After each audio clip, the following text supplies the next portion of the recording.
গর্জে ওঠা ইঞ্জিনের ভয় দেখানো শব্দ দমাতে পারেনি তাকে। এক চুলো নড়েননি জায়গা থেকে।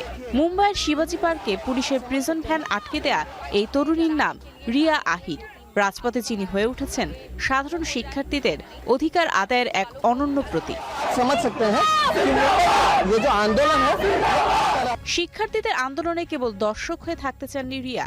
পুলিশ কর্মকর্তা বাবার কাছ থেকে পাওয়া সাহসিকতা আর মুম্বাই বিশ্ববিদ্যালয়ে নিজের ভোগান্তির তিক্ত অভিজ্ঞতা সব মিলিয়েই রাজপথে অন্যায়ের বিরুদ্ধে সোচ্চার হন তিনি।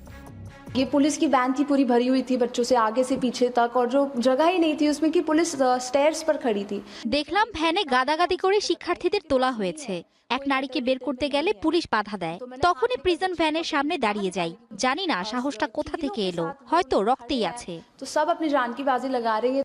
27 বছর বয়সী রিয়া গত 13 বছর ধরে থিয়েটার ও মডেলিং জগতের চেনা মুখ। শুধু অভিনয় নয়, আন্তর্জাতিক ফ্যাশন ব্র্যান্ড প্রাডা যখন ভারতের ঐতিহ্যবাহী কোলাপুরি চপ্পলের ডিজাইন নকলের বিতর্কে জড়ায়, তখন দেশীয় কারিগরদের পক্ষে লড়েছেন তিনি। গড়ে তুলেছেন রিয়াসাত নামের এক সামাজিক উদ্যোগ।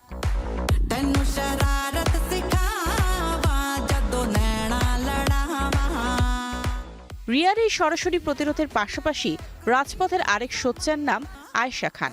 রিয়ালিটি শো বিগ বস 17, তেলুগু সিনেমা মানামে, সবশেষ হিন্দি সিনেমা ধুরন্ধরের মাধ্যমে গ্ল্যামার জগতে নাম কুড়ানো আয়েশা মুখোমুখি হন রাজপথের নতুন বাস্তবতার।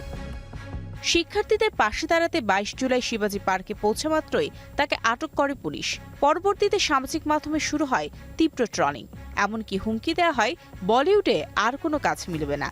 কিন্তু বিনোদন জগতের ক্যারিয়ারের চেয়ে নাগরিক অধিকারকে অগ্রাধিকার দিয়ে উপযুক্ত জবাব দেন এই অভিনেত্রী।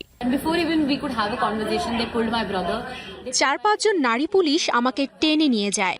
ভ্যানে না ওঠার জন্য আমি সর্বোচ্চ চেষ্টা করেছি, কিন্তু তারা জোর করে আমাকে ভেতরে তোলে।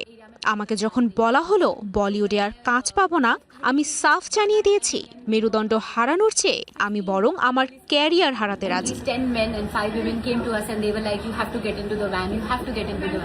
থিয়েটার আর সিলভার স্ক্রিনের সব আলো একপাশে রেখে রাজপথে রিয়া ও আয়েশার এই অবস্থান ভারতের নাগরিক আন্দোলনে যোগ করেছে নতুন মাত্রা। অন্যায়ের বিরুদ্ধে মেরুদণ্ড সোজা রাখার এই লড়াই অনুপ্রেরণা হয়ে থাকবে আগামী দিনগুলোতেও। Mario Sen, star entertainment.